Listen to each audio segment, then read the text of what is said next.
Muy bien, bienvenidos a la peña número 8. Por favor, mi hermana que va a ver la grabación tiene que ayudarme con las notas de las unidades para poder registrar.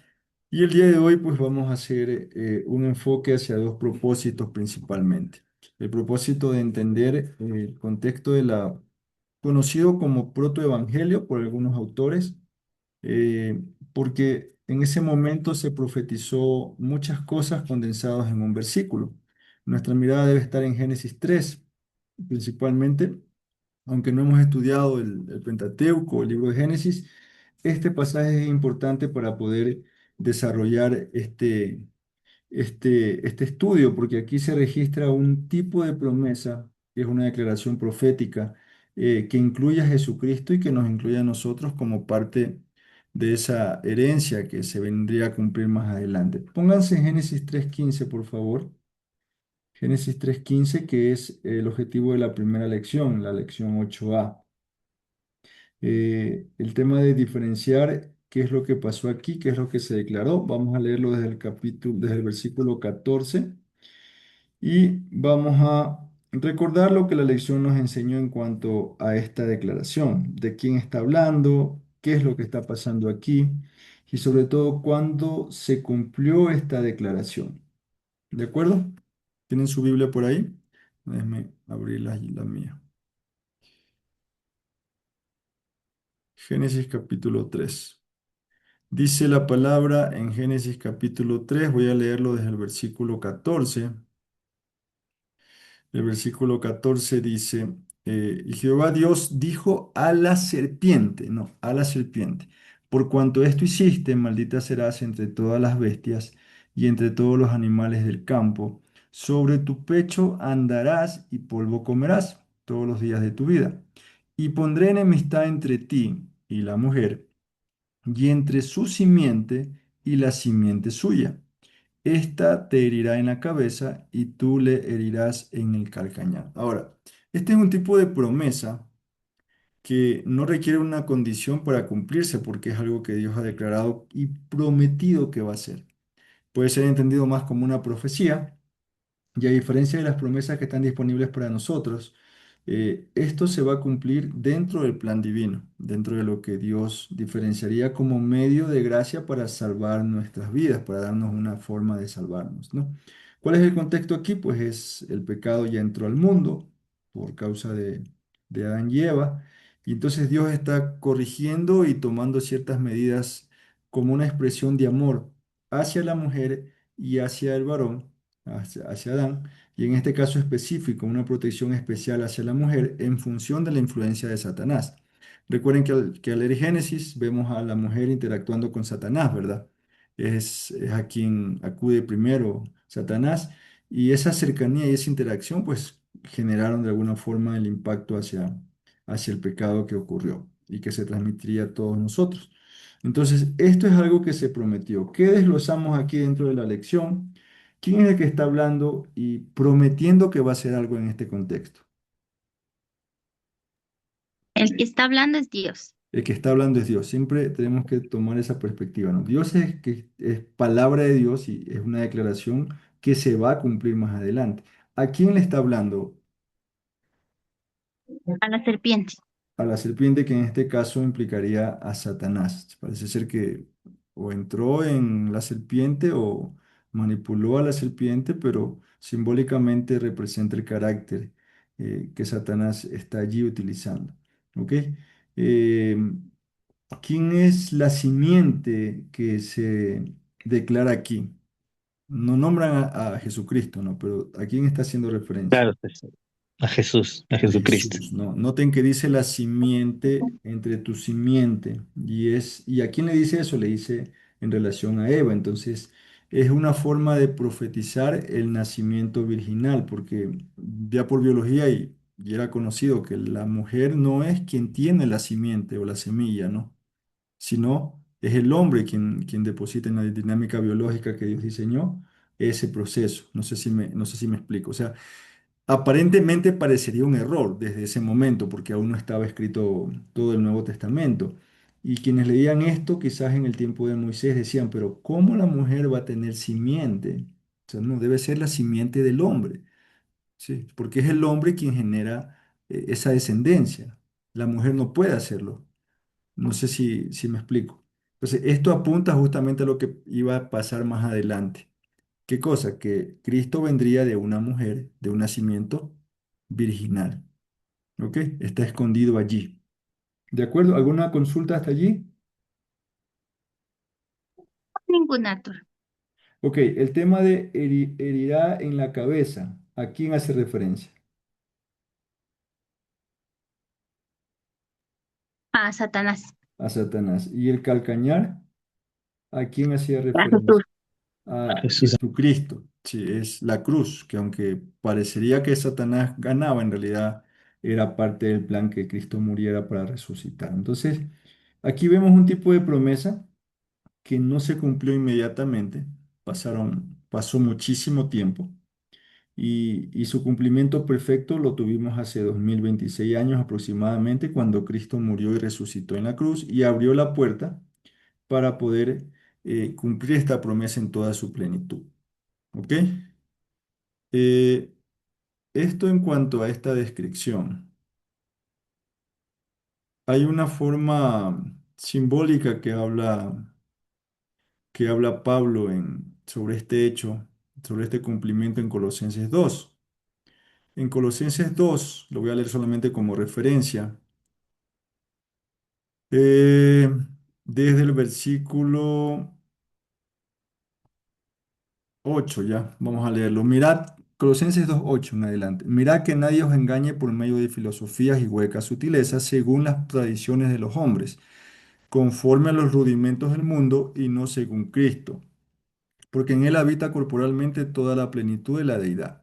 Y vosotros estáis completos en él, que es la cabeza de todo principado y potestad. En él también fuisteis circuncidados con circuncisión no hecha a mano, al echar de vosotros el cuerpo pecaminoso carnal en la circuncisión de Cristo, sepultados con él en el bautismo, en el cual fuisteis también resucitados con él mediante la fe en el poder de Dios que lo levantó de los muertos. Aquí está, ¿no? Y vosotros estando muertos en pecados y en la circuncisión de vuestra carne, os dio vida juntamente con él, perdonando todos los pecados, anulando el acta de los decretos que había contra nosotros, que nos era contraria, quitándolo de en medio y clavándolo en la cruz, y despojando a los principados y a las potestades, los exhibió públicamente, triunfando sobre ellos en la cruz.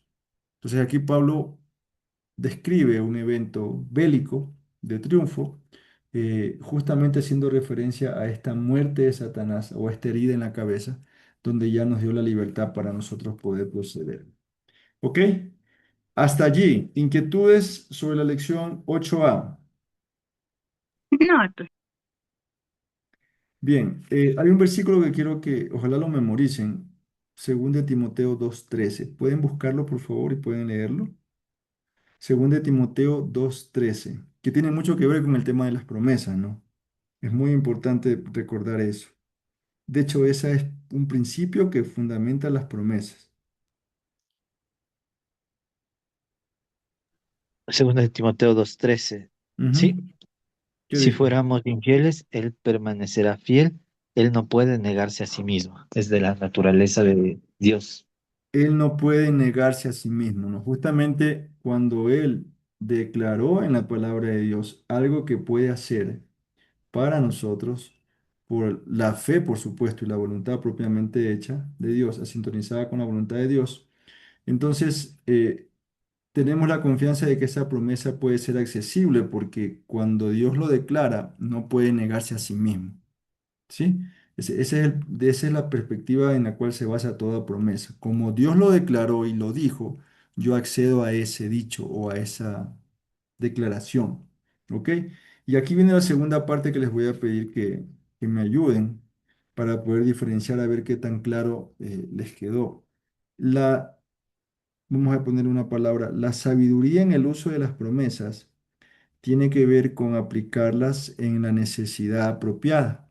Ya quedó claro que una promesa de la cual nosotros podemos acceder está basada en una condición que la puedo cumplir y en algo que Dios promete que va a hacer y que solo Él lo puede hacer, ¿verdad? Esa es la definición de promesa espiritual o bíblica. Ahora, ¿cómo lo uso y cuándo lo uso? es justamente el detalle que quiero que ejercitemos. Van a tomar ustedes solamente como ejemplo una de las cuatro áreas que están en la página 160. En la página 160 hay cuatro ejemplos, ¿ok?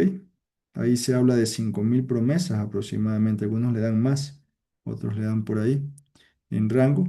Pero quiero que me digan qué pusieron en ese espacio y por qué lo pusieron, ¿no? Explicando la aplicación de la promesa. Entonces, ese sería el ejercicio principal de hoy para poder diferenciar el uso. Y lo que quiero es que descubramos juntos cómo llenaron el anexo,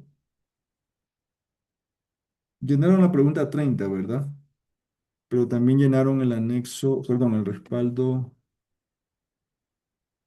respaldo 8. Sí, pueden usar el respaldo 8 incluso si quieren ahora, pero quiero que cada uno me explique justamente qué promesa usó, en qué necesidad o qué tipo de situación lo usó y, y basado en ese comentario luego de que ambos den, tratemos de determinar cuál sería la metodología entonces para poder eh, aprovechar estas miles de promesas que Dios nos ha regalado. ¿De acuerdo? ¿Quién quiere comenzar? A ver, yo. En la promesa para tentado, yo coloqué Hebreos 2:18. Ok. ¿Qué dice Hebreos 2:18, mi hermana? Ya, ya le busco.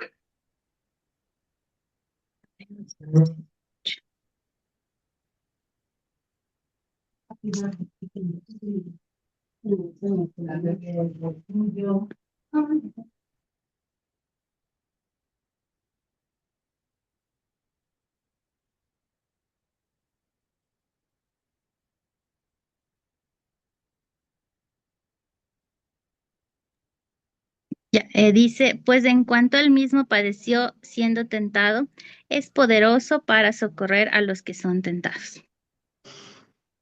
Ok. Hebreos 2:18 entonces es una promesa que se usa en una situación de tentación. ¿Ok? ¿Cuál sería la promesa allí? O- Que la promesa es que Él es poderoso para socorrernos, o sea, como Él también tuvo tentación, entonces Él, de alguna manera, Jesús nos entiende como nosotros, al ser pecadores, podemos caer en la tentación y la promesa es que Él puede socorrernos, puede ayudarnos en esta circunstancia. ayudarnos, recibir, darnos el socorro que necesitamos, ¿sí?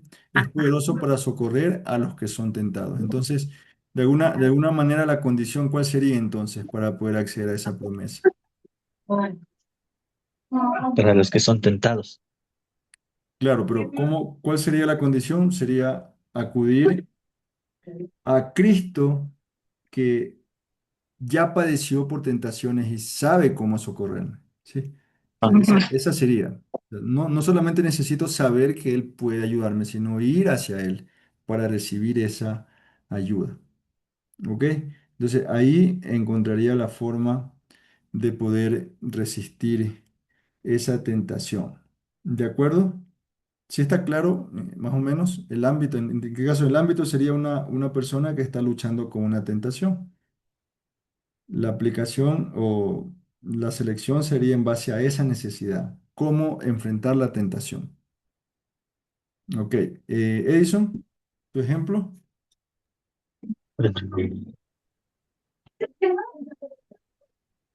Ya, para el siguiente tenemos para los que están en oración, sería Primera de Juan 6:14. 5:14.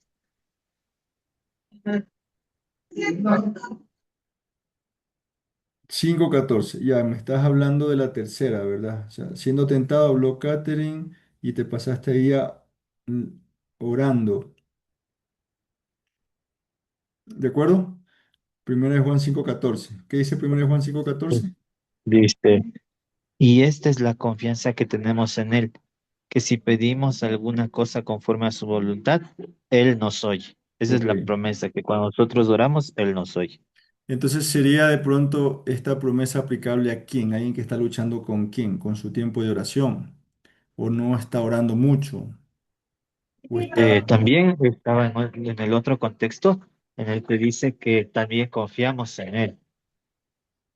ok, Y para los que buscan, el otro, es que si eran algunos, eran como 8 tópicos, ¿no?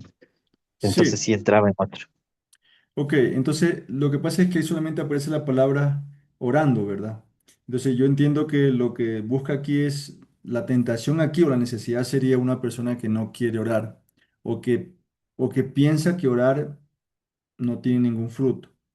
Entonces, ahí tú le dices, no, mira, aquí Dios promete esto. Si tú oras algo conforme a a su voluntad, ¿qué pasa? Él nos oye. ¿Sí? Entonces, la necesidad aquí es justamente alimentar el ánimo o la diligencia de una persona que necesita orar o motivarse para orar. No sé si me explico. O sea, siempre la promesa se activa por una necesidad. ¿Ok? Sí, vamos a hacer otro ejemplo, a ver. La que está en la columna de la derecha, temiendo peligro, la penúltima. ¿Qué pusieron allí? ¿O qué versículo, o qué promesa podría servir allí? Estoy en el respaldo 8, ¿no? Temiendo peligro, en la página 243. ¿Qué promesa le podríamos dar a alguien que está en una situación de peligro o piensa que su vida está en una situación de peligro?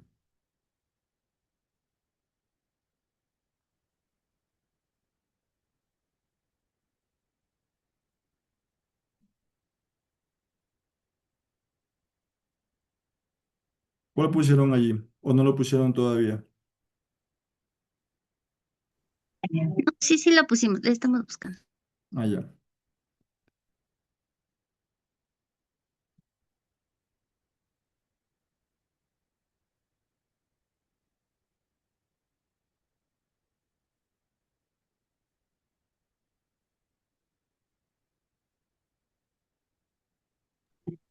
Sería Isaías 41:10. Ya, ¿y qué dice Isaías 41:10?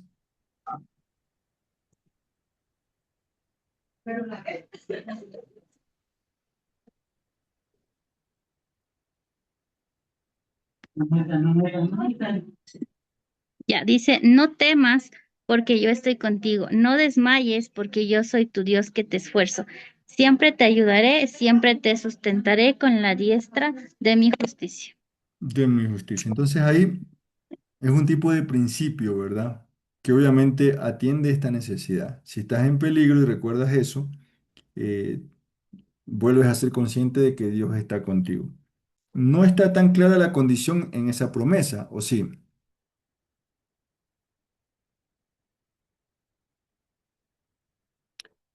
¿O cómo la ven ustedes? ¿Qué les parece, por ejemplo? Les voy a leer ahorita.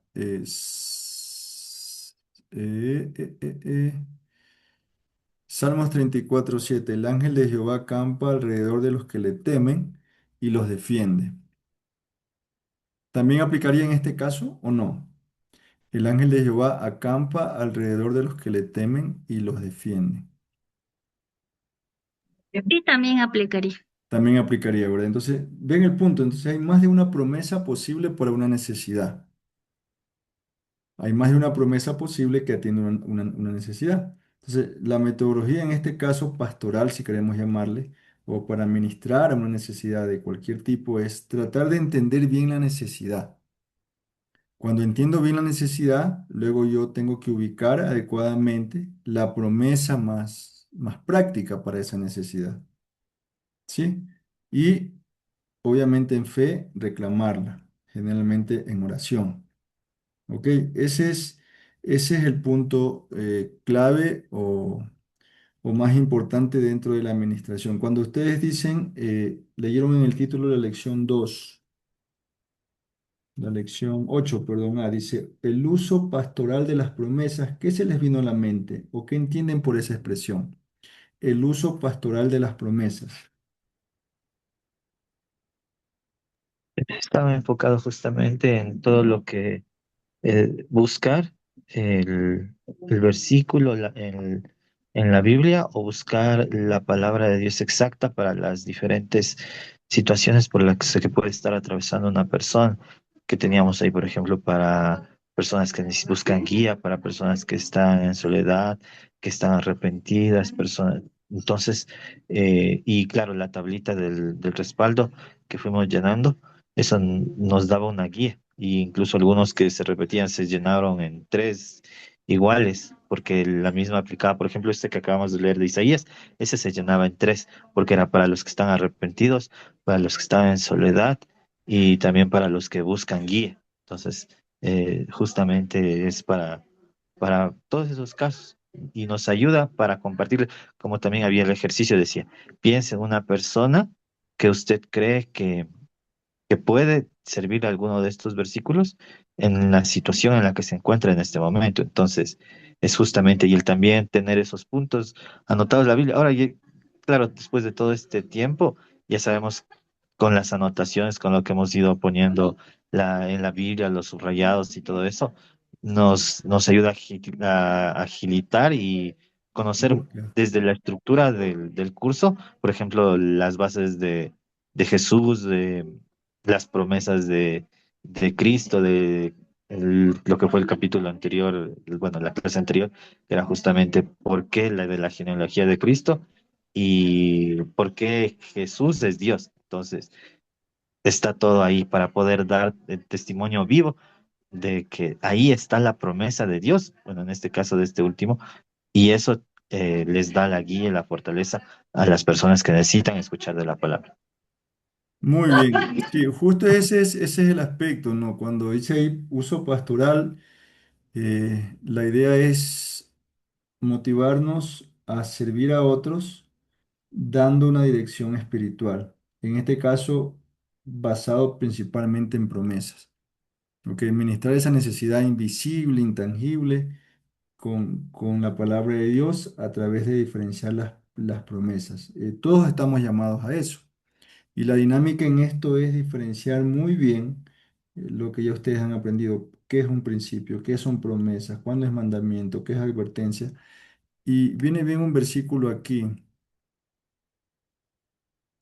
1 Corintios 2:13, lo voy a leer por tiempo ya. 1 Corintios 2:13, Pablo declara, dice, bueno, déjenme leer un poquito más atrás para 1 Corintios 2. En 1 Corintios 2, Pablo hace más o menos referencia a este ejercicio que estamos haciendo. Desde el versículo eh, 3, a ver, 13, dice, desde el 12, y nosotros no hemos recibido el espíritu del mundo, sino el espíritu que proviene de Dios, para que sepamos lo que Dios nos ha concedido, lo cual también hablamos, no con palabras enseñadas por sabiduría humana, sino con las que enseña el Espíritu, acomodando lo espiritual a lo espiritual. ¿Sí? Es esa dinámica de poder entender este versículo, este principio, en este contexto, en esta necesidad, ¿sí? Basado siempre en la palabra de Dios, no en sabiduría humana, no en persuasión personal, ¿no?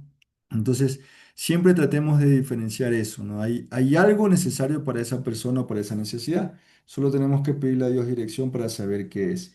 Y de todas estas promesas es importante que recordemos, y con eso ya vamos cerrando este capítulo, que ninguna promesa va a poder ser accesible a alguien si no está bien con Dios, si no está bajo la cobertura de Dios. ¿A qué me refiero con esto?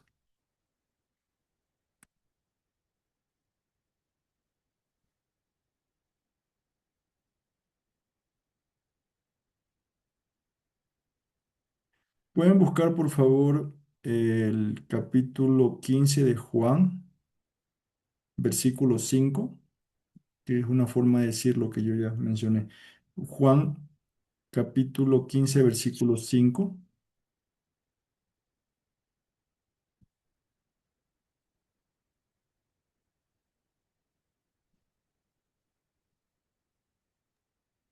¿Nos puedes repetir, Arturo, por favor? Sí, Juan 15:5, por favor. Juan 15:5. Ya, dice, yo soy la vid, vosotros los pámpanos. El que permanece en mí y yo en él, este lleva mucho fruto, porque separados de mí nada podéis hacer. Ajá. Separados de mí nada podéis hacer, ¿sí? Si comparamos esto con Hechos 2:39, dice, porque para vosotros es la promesa, haciendo referencia a la venida del Espíritu Santo, y para vuestros hijos, ¿sí? No sé si se ubican el punto. Hay 5.000 promesas al menos en la Biblia y están disponibles, pero no para todo el mundo, sino para quién. Para los que quieren seguir a Cristo, sí, sí estaba en el estudio, no me acuerdo muy bien. Ahí decía, y era un versículo, incluso decía, para los que escuchan y siguen a Cristo, no me acuerdo. Claro, Pero sí, el punto es ser parte de Cristo, como dice Juan 15:5, ¿no? Separados de mí nada podéis hacer. Ya hemos aprendido que naturalmente nosotros nacemos separados de Cristo, ¿de acuerdo? ¿Cuándo nos unimos a Él? Cuando alguien confiesa, lo tuvimos en una charla, en una de las semanas anteriores, me parece, cuando alguien acepta su señorío, acepta su regalo, se convierte, según Juan 1:12, en hijo de Dios. O sea, la rama se pega otra vez a la vid. ¿De acuerdo? Entonces, en ese momento, ahí tú tienes acceso a toda la cobertura divina, incluido las promesas que están aquí. O sea, no puedes tú reclamar una promesa si no eres hijo de Dios o hija de Dios, o si no eres salvo o salvo. ¿De acuerdo? Eso es un principio que Dios lo ha declarado así, no es adecuado, o sea, no puedes literalmente, Dios no puede obrar en tu vida si no has aceptado el señorío de Cristo, si no eres salvo. Entonces, una vez que tú eres salvo, dicho con la frase de Juan 15:5, una vez que la rama se pega a la vid, ahora sí puedes tú acceder a todo lo que tú necesites o puedes ministrar. Entonces, es importante recordar eso porque van a encontrarse ustedes con espacios de administración donde las personas quieren algo ya, solamente porque lo quieren, porque no saben cómo ministrarlo, cómo gestionar esa carga. Pero Dios no, como leíamos en Timoteo, Dios no se niega a sí mismo. Entonces, está claro el principio, que quieres la cobertura de Dios, pues tenemos que empezar por la puerta, por el inicio. ¿Cuál es el inicio? Pues Cristo. Recibe a Cristo y en Cristo vas a encontrar la dirección que tu vida necesita. ¿Ok? Entonces, es importante que sintonicemos eso. Las promesas no solamente son fichas disponibles para tomarlas, sino que son literalmente regalos para los hijos, para las hijas. A ellos y a ellas está dirigido esto, para que tengan una vida espiritual adecuada. ¿A qué me refiero con esto? Entonces, que ustedes deben priorizar que la persona que solicita su ministración o su ejercicio pastoral entienda que la salvación es una decisión que debe tomar si desea vivir desde estas promesas. No la puede obviar, no la puede omitir. Y esto es tan evidente que incluso dentro de los versículos que ustedes encuentran haciendo referencia a la necesidad de Cristo, se usan muchísimas palabras en diferentes contextos también. Entonces, desde Juan 1:12 ustedes ven la palabra hijo, ¿verdad? Quienes lo recibieron, a quienes creyeron en su nombre, les dio potestad de ser hechos hijos de Dios. Aparece ese ámbito. Pero desde Juan 3:16, ¿qué aparece en cambio? No aparece la palabra hijo. De tal manera amó Dios al mundo que dio a su Hijo unigénito para que todo aquel que en él crea no se pierda, mas tenga vida eterna. Aparece esta frase como sinónimo de hijo, vida eterna. Notan que hay dos ámbitos aquí posibles. Se van a 2 Corintios 5:17. ¿Cuál es ahí el ámbito que resalta? No aparece hijo, no aparece vida eterna. ¿Qué aparece en 2 Corintios 5:17?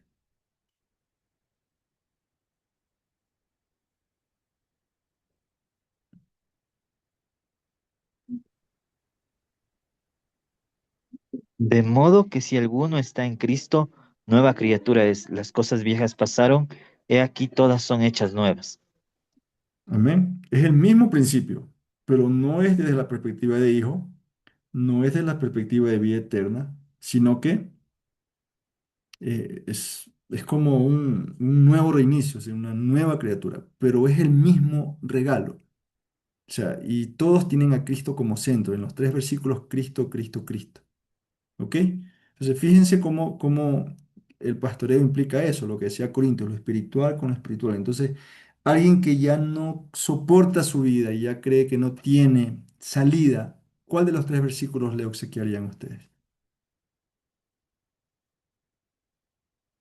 Alguien que quiere empezar de nuevo, que dice, ya no hay, ya no tengo reparo yo, nadie me puede perdonar. El segundo de Corintios Sería un buen 5, versículo, 17. Sí, muy ¿verdad? bueno. Ahora, alguien que dice, no, dice, yo soy, que se cree hijo y que se cree que es espiritual porque ha cumplido ritos religiosos. Entonces ahí Juan 1:12 entra muy claramente al decirle, mira, tú no eres hijo hasta que recibes a Cristo. Lo que has hecho no sirve para nada, literalmente. Entonces, esa es la estrategia, ¿no? Y es la misma dinámica con las promesas y es la misma dinámica con los principios y con las advertencias. O sea, tú le das esto que la vida necesita, que la necesidad requiere, de acuerdo a lo que tú diferencias. Aún en la salvación, no todos llegan a la salvación por el mismo versículo, sí por el mismo principio, pero no por la misma revelación. No sé si ustedes, ¿qué versículo les reveló en su testimonio personal que Cristo era necesario en su vida? ¿Se acuerdan? ¿Tienen presente eso o solamente les presentaron de Cristo?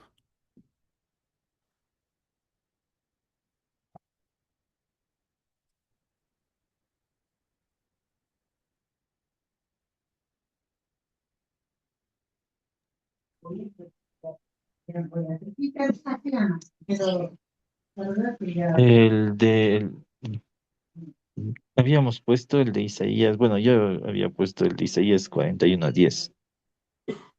O sea, les pregunto cómo ustedes llegaron a Cristo, con qué revelación bíblica. Ah, Cuando les nosotros, predicaron a Cristo, qué eh, versículos le revelaron? ¿Recuerdan eso o no? actualmente, no, no me No. No acuerdo ya. recuerdan. No. Pero recuerdan que Cristo fue necesario Sí, en su decisión, y ¿verdad? creo que justamente este que acabamos de leer. Pero, por ejemplo, un versículo muy importante para mí, que siempre había estado presente, bueno, el que siempre yo sabía, fue por compartir, porque antes, por ejemplo, yo era parte de colonias vacacionales, entonces tenía amigos que bueno, era de un oratorio, el oratorio cuando estaba en la U. Entonces, por ejemplo, ahí había el de Caritas, es Dios es amor. Entonces, ese, si no estoy mal, es Primera de Juan, capítulo 4 versículo 8. Dios es amor, creo que sí. Sí. Pero ese no habla de Cristo, me parece. O sea, dice Dios es amor. Déjame Sí. buscarlo. Pero muy bien, al Yo en final, cambio, en algún momento, Catherine, sí, yo en cambio le tengo muy presente, no, o sea, no es que me sé de memoria ni recuerdo el pasaje bíblico, pero yo siempre he tenido claro que Dios es el camino, la verdad y la vida. Eso es lo que desde el inicio yo siempre le he tenido muy claro, que no hay nada más que el único medio es Jesucristo.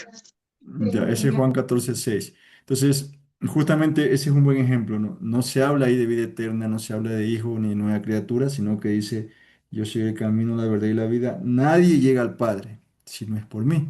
O sea, ahí es, llegar al Padre es sinónimo de haber sido salvo. ¿Ok? Entonces, quiero que diferencien eso, ¿no? ¿Por qué? Porque ustedes van a tener personas diferentes, con edades diferentes, con necesidades diferentes, con una mentalidad diferente y con muchas situaciones que deben ser muy sabios a la hora de diversificar su estrategia de administración. No pueden estar siempre con Juan 3:16. O sea, tienen que ir llenando su mochila de herramientas de decir, a ver, contigo voy a usar Corintios, ¿no? No, tú eres muy lógico, tú necesitas Juan 14:6. Tú crees que eres hijo, tú necesitas Juan 1:12.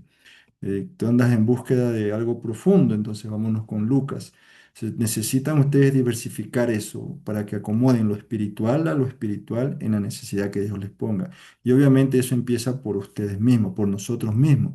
El mandamiento, el segundo mandamiento es amarás a tu prójimo como a ti mismo. A veces se nos olvida esa segunda parte. Amarás a tu prójimo como a ti mismo. O sea, primero tienes que resaltar el amor hacia ti, tu autocuidado, tu autoadministración, para que puedas entenderte. Incluso tus errores son parte de ese descubrimiento, ¿sí?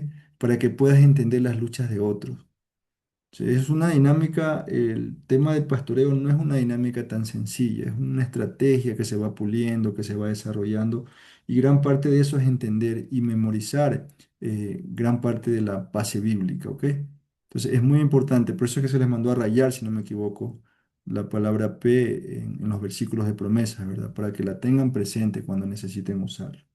Entonces, es un ámbito bien interesante esto. No sé si ustedes están llamados a esto, al menos si no es como ministerio, al menos sí como testigos de Cristo, como parte de su evangelio familiar, están llamados a ministrar a otros, porque por eso se están preparando. Entonces, en un momento van a tener que usar o hacer este ejercicio de administración. Y si llegamos a fallar, que nos pasa mucho, porque ustedes dicen, ¿por qué no le pedí dirección a Dios y por qué no sé esta palabra? ¿O por qué reaccioné así? ¿O por qué? Pues Dios siempre da una nueva oportunidad si tenemos el deseo de poder crecer, ¿no? De poder seguir mejorando. Pero la cuestión es estar atentos, es tener una conversación deliberada o un esfuerzo deliberado por atender esa necesidad sin que esto afecte mi vida personal y familiar. Eso también es importante y con esto cierro ya. Eh, Dentro de la estrategia de administración de las promesas, la santidad es muy importante a nivel individual y sobre todo matrimonial. Entonces, Edison como varón, y si está casado, no va a ministrar a una señorita, al menos no solo. Y lo mismo con Katy, o sea, lo ideal que sería que ella ministre a un caballero, ¿sí? Para no dar lugar a tentaciones o a malentendidos o al mal testimonio. O sea, no vas a decir, bueno, voy a ministrar con las promesas acá a una integrante de un ministerio, la voy a citar a un lugar, a un restaurante.